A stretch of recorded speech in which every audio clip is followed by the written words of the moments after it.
Saudações, amigos do canal Agartha. Um dos grandes mistérios remanescentes do hinduísmo envolve a célebre doutrina do ciclo Manvantara ou do Dia de Brahma, dentro do qual se acham as divisões dos yugas ou das idades do mundo. Os hindus são longamente conhecidos por seu domínio das ciências exatas, tal como das humanas.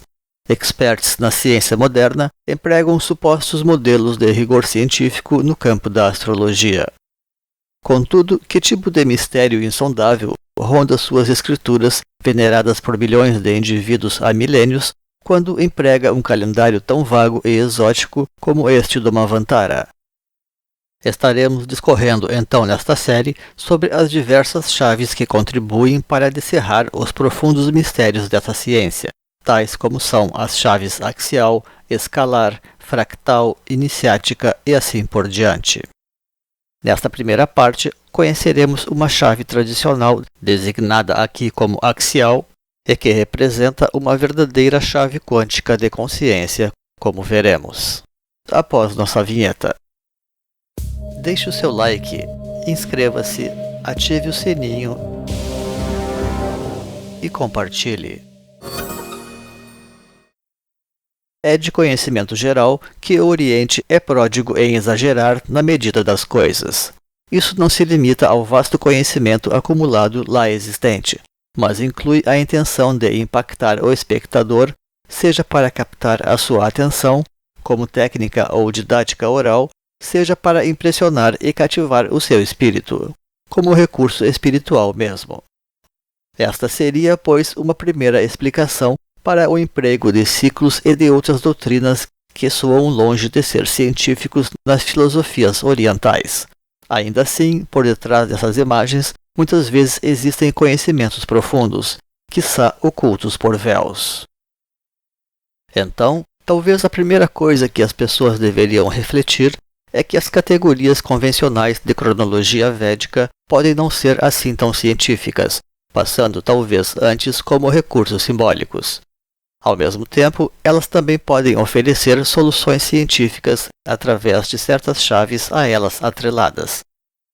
Nossa apresentação diz respeito ao relativismo do tempo, ou quiçá da própria percepção disso, tal como expresso na primeira grande fórmula da doutrina do Manvantara. Antes, porém, vamos a uma pequena imagem ilustrativa daquilo que queremos realmente dizer através de um singelo exemplo. Vejamos, pois, aquilo que pode acontecer quando vamos a um filme no cinema. Se o filme nos atrai, o tempo então pode passar bem rápido, mas, de outra forma, tem-se a expressão corrente, parece que não ia acabar nunca. Enfim, a qualidade da jornada em si pode influenciar significativamente na percepção do tempo que empregamos para realizá-la. Eis que a doutrina do Manvantara representa a princípio uma cronologia irracional, por assim dizer, através dos seus vastos ciclos exotéricos ou profanos de milhões de anos. Não obstante, uma investigação mais criteriosa do assunto revela que este tempo vago significa apenas uma certa ideia de tempo humano, o que seria, ademais, 360 vezes maior do que o tempo paralelo designado como divino.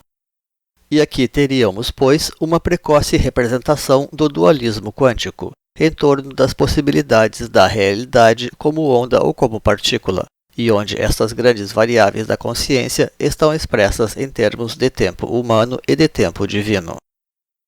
Ocorre que este último, sim, é que representa um tempo perfeitamente científico e bem conhecido universalmente, talvez por outros nomes neste caso. E não vamos dizer que o grande ciclo formal de 4.320.000 anos seja completamente simbólico. Vemos até que ele pode ter algum teor científico, quando se aproxima do período completo da evolução hominídea do gênero Homo, o que quer que isso possa representar. Não muito longe, porém, dessas considerações evolutivas, se encontra então o período axial convertido pela divisão de 360, resultando em 12.000 anos. Em sua obra Formas Tradicionais e Ciclos Cósmicos, René Guénon, buscando as verdadeiras chaves deste misterioso calendário, também aponta para a mesma solução por outras vias, empregando neste caso a própria tradição universal. Este período corresponde, pois, aos arcos do grande ano de Platão, o grande ano dos persas e dos gregos segundo Guénon, analisados muitas vezes assim de forma isolada, mas que também fazem todo o sentido reunidos através da alusão complementar ao Pralaya, ou a Noite de Brahma, presente na mesma doutrina manvantárica. Aquilo que esta fórmula de correlação realmente traduz é simplesmente um simbolismo axial expresso em termos matemáticos, através da equação 1/360. E esta importante chave de transposição está exposta no glossário teosófico de Helena Blavatsky, no verbete Yugas. Ali também se detalham os mecanismos de transição dos ciclos, em termos que se diria perfeitamente universais. Aliás, seria até possível obter literalmente uma experiência axial análoga a este teor no planeta, bastando que alguém permaneça por um ano completo na região dos seus polos geográficos. Como se sabe, ali um ano tem 6 meses de luz e 6 meses de sombra, o que corresponde daí a um único dia anual. Vamos a outro exemplo científico, também no campo do simbolismo, através da refração da luz mediante um cristal. A luz branca é como essa energia polar original e unificada, mantida no plano do espírito e concentrada como num estado de meditação. E o arco-íris em si é a diversidade da manifestação das forças no universo, reunindo as miríades de atividades do plano material. Tudo como uma correlação entre Nirvana e Sansara, portanto. Entre ambos, devemos considerar, todavia, aquele fator de mediação que é o cristal, ou a água mesma, traduzindo a capacidade humana de produzir também sínteses e transformações nas coisas. Na verdade, este último é que representa o campo de interesse da sabedoria, como a esfera da alma, criando um meio termo entre a reclusão e o desleixo, representando assim o famoso caminho do meio transfigurador, prescrito por todas as grandes filosofias do espírito. Onde encaixar então esta posição intermediária na doutrina dos yugas? Isto representaria já uma questão inteiramente subjetiva, porque mágica, tomando corpo apenas através da própria cultura. Afinal, o tempo é, acima de tudo, uma questão subjetiva. É muito mais fácil falar dos extremos que do equilíbrio, por ser este livre e mais volátil a definições. Daí se dizer no taoísmo que quem fala do tal não conhece o tal. A alma, ou a consciência, é a reunião das energias e das forças, o próprio fator quântico de unificação, fazendo aqui o papel do raio da circunferência. A ciência quântica agora reconhece que existe uma unidade intrínseca entre onda e partícula. Apenas a nossa mente é que separa, ou melhor, as limitações da nossa mente tendem a separar as coisas. Tal situação apenas confirma a nossa tese de que a unidade das coisas não é racionalizável, porque compreender também representa limitar, ao passo que a verdade é libertadora. Seja como for, este calendário ainda nos leva a tratar de duas realidades paralelas, tal como das tensões produzidas entre ambas. Aquele tempo divino do Manvantara seria custodiado então pelas altas hierarquias espirituais, sob cuja orientação a humanidade pode viver este tempo evolutivo da alma, através do beneplácito das forças da iniciação, porque de outra forma ela se perde em redemoinhos e labirintos mentais, dos quais apenas conseguiria sair após um curso quase infinito de tempo, depois de digerir um sem número de experiências caóticas. Tudo isto é bem como o processo do aprendizado. Aquele que busca um conhecimento sem uma escola tende a despender muito mais tempo para encontrar as respostas, se é que irá achá-las algum dia. No caminho espiritual, as coisas são ainda mais sensíveis, porque envolve todo um rol de condições técnicas e de atitudes éticas, e onde a cadeia de aprendizado representa algo simplesmente vital. Dispensar escolas é mais ou menos como querer refazer a experiência completa do mundo. Nessa simples imagem, podemos ver uma primeira alusão à circunferência simbolizada na equação manvantárica. Trata-se, na verdade, de uma fórmula axial, onde a instrução perfeita emanada pelos grandes mestres representa praticamente a anulação do tempo evolutivo, poupando-nos dos grandes desgastes da jornada, sendo quase como caminhar no colo dos próprios sábios. Aquele que caminha só está como que vagando errante sobre a face da terra, ao invés de encontrar um eixo e um norte na sua vida. A grande vantagem de poder contar com estes atalhos de experiência está justamente na possibilidade de poder assegurar mais tempo e energia em nossas vidas, permitindo aproveitar melhor o nosso próprio tempo e, quem sabe, até poder ir bem mais longe. Um orientador nunca irá viver as nossas vidas por nós. Tudo o que pode fazer é nos ajudar a aproveitar melhor o nosso próprio tempo vital. Só quem trilhou um caminho até o final sabe o quão grandes podem ser os desafios da senda, se não em extensão, ao menos em intensidade. Porque existem aqueles que também atalham as coisas de outras formas com sucesso, inclusive sem grandes vínculos hierárquicos ou de aprendizado formal, graças ao teor dos próprios esforços realizados. Seguramente, a doutrina do Manvantara trata muito bem destes atalhos iniciáticos, como será melhor detalhado no segmento dedicado à chave iniciática deste ciclo. Não se trata, neste caso, de falsos atalhos que apenas confundem a mente sem nos libertar das ilusões. Estamos falando, isto sim, daqueles seres especiais dotados de grande determinação e enorme capacidade de suportar a dor. Ocasionalmente, a angústia e o desespero também ajudam a acelerar as nossas buscas, razão pela qual os grandes mestres são comumente mostrados sob situações de grande pressão. Ocorre que, para chegar a alcançar este tempo axial, os mestres sujeitam-se comumente a condições muito desafiadoras. O desafio da enfermidade se encontra entre as batalhas por eles a miúde travadas, entre diversas outras iniciativas que correspondem a um andar à beira do abismo, como seriam a renúncia à posição social e a bens materiais, assim como a própria prática do celibato, tal como eventuais batalhas espirituais travadas diretamente contra as grandes hostes do mal planetário, em diversos planos, além, é claro, de frequentar todas as altas câmaras de conhecimento que o verdadeiro buscador da luz tem direito de estar. Graças a tudo isto, esses guerreiros renunciantes podem privar continuamente da companhia de Deus mesmo. O que não significa dizer, todavia, que para alguém aurir dessas energias centrais seja necessário sujeitar-se a todo este rol de austeridades. Basta para isso participar do ashram espiritual de um grande mestre. Da mesma forma que, para receber a água pura da fonte, não se faz necessário embrenhar-se entre as pedras e areias que a purificam. A doutrina do Manvantara afirma expressamente este caráter hierárquico já no seu próprio nome, posto significar a palavra Manvantara, período entre dois Manus.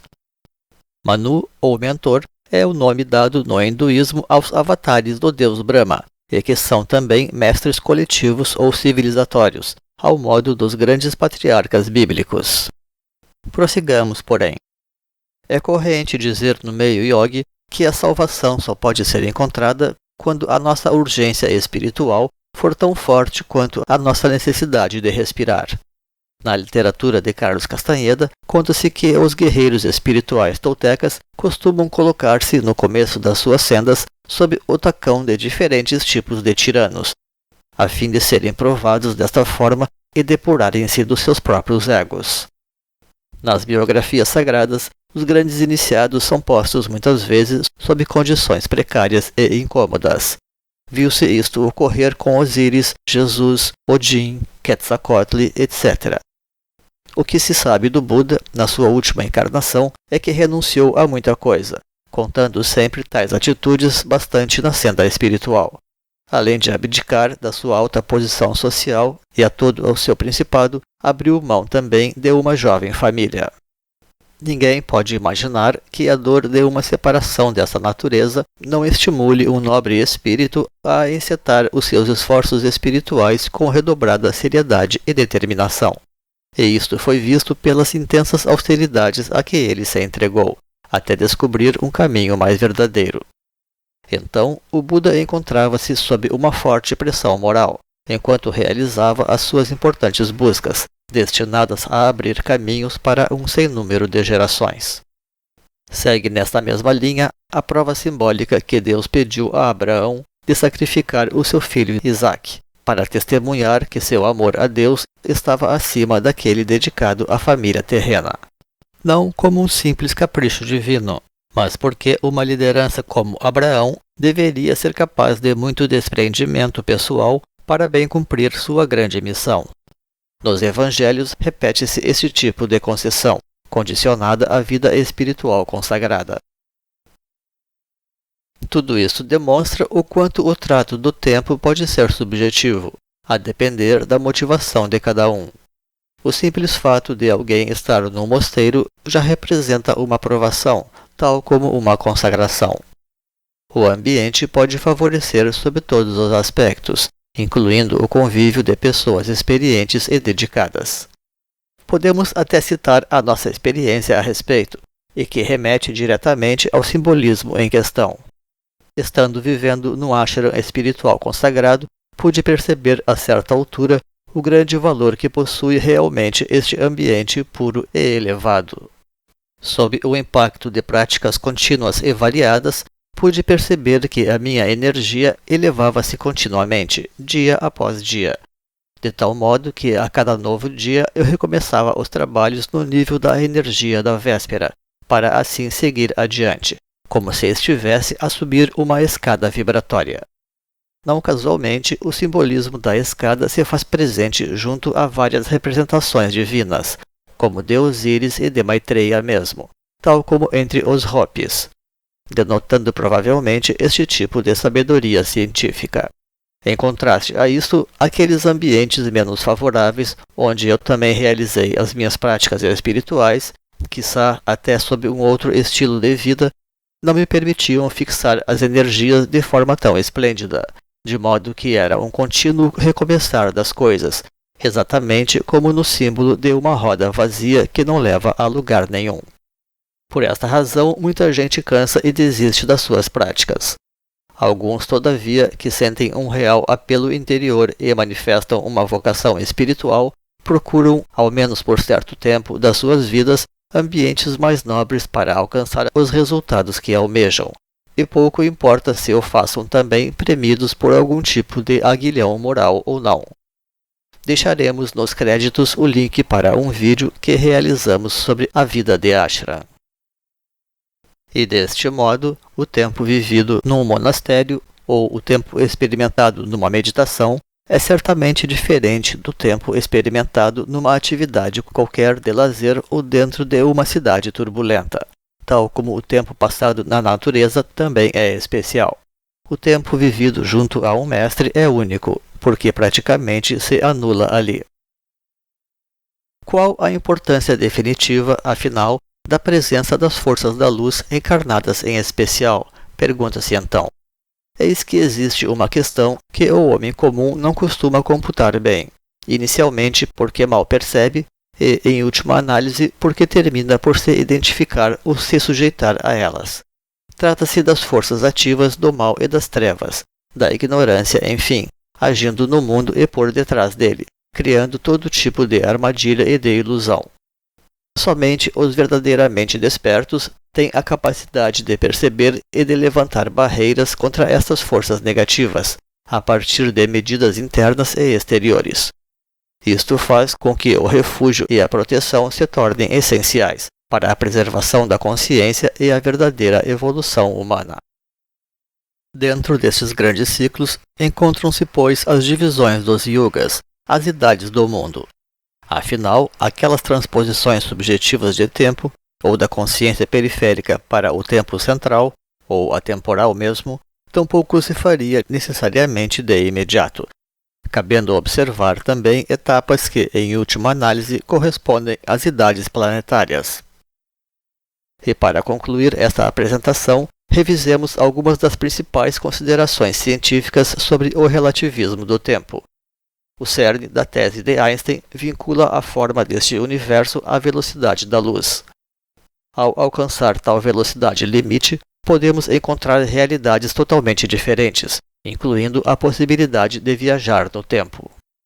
Aquilo que podemos aferir a respeito em nível espiritual e também um tanto cientificamente, é que o trabalho com a luz transforma realmente a consciência, podendo nutrir também o sistema nervoso. A iluminação espiritual é considerada uma revolução completa na existência do indivíduo, um verdadeiro renascimento na luz, levando a diversas maestrias e a própria imortalidade da alma. A iluminação conclui os ciclos de reencarnações, ao menos aquelas necessárias para a evolução do indivíduo. Um mestre pode optar por seguir reencarnando para orientar a humanidade. Não obstante, o tema da iluminação também representa algo sujeito a diferentes classificações, mesmo no seio do yogismo. O tema dos yugas é muito importante, pese todos os desafios hermenêuticos que comporta, porque nos leva a refletir sobre a relatividade do tempo na esfera da evolução humana, tal como a sua qualificação, permitindo-nos pensar sobre as consequências das nossas atitudes diante das coisas. A qualidade do tempo é invariavelmente a própria qualidade da nossa consciência. E aquilo que representa a chave teosófica de correlações, como podemos denominar esta fórmula aqui apresentada, traduz-se na prática como uma mensagem sobre a própria qualidade da consciência. Pois aquilo que faz efetivamente a espiritualidade é nos centralizar, unificar, reintegrar. É colocar um eixo, enfim, ou um norte em nossas existências errantes. Falo, é claro, da verdadeira espiritualidade, da relação íntima e pessoal com Deus, sempre bem além das tão conhecidas formalidades místicas ou religiosas. Considerados a miúde como uma ciência hermética, muitos véus foram apostos sobre o conhecimento dos ciclos da evolução humana, seja da coletividade como do próprio indivíduo. O acesso a estes saberes poderia, afinal, facilitar a vida dos impostores, já que até agora têm sido poucos os recursos para atestar as realizações espirituais de elevada monta. Acreditamos, porém, que as coisas estejam começando a mudar nesta nova era, e que o aprofundamento dos saberes em torno da evolução superior e da própria iluminação espiritual venha a representar um dos grandes alicerces da nova era, com o amparo de toda forma de recurso técnico e científico.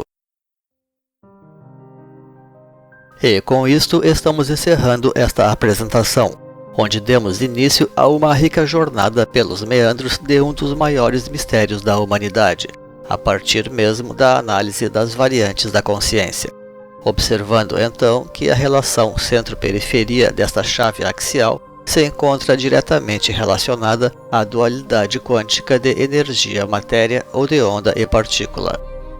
Antes de encerrar, porém, queremos indicar uma prática mística ou esotérica para trabalhar as energias axiais sobre nós mesmos, a fim de ativar a integridade do nosso próprio cosmos interior, conectando assim as diferentes dimensões dentro do nosso ser. Uma das práticas axiais mais poderosa está em fixar a nossa atenção no próprio terceiro olho. A cabeça é em si mesma um símbolo do polo do nosso corpo e das nossas próprias energias. É, pois, o centro do comando das energias, relacionado à mente, tal como um Manu ou mentor individual, na forma de Jivatma. Esse terceiro olho é como um farol ou vórtice, capaz de estabelecer poderosos elos com o mundo exterior e com o mundo interior. A técnica integra o rol das práticas esotéricas avançadas, havendo escolas mais ou menos especializadas nisto, como certas correntes do Raja Yoga e, sobretudo, do Agni Yoga. Agradecemos então pela sua companhia. Deixaremos nos créditos links para vídeos e livros que possam enriquecer os conhecimentos sobre os assuntos desta apresentação, como o Manvantara Sem Mistérios e Manvantara e Pralaya, entre outros. Um grande abraço e até outra oportunidade neste canal. Pax.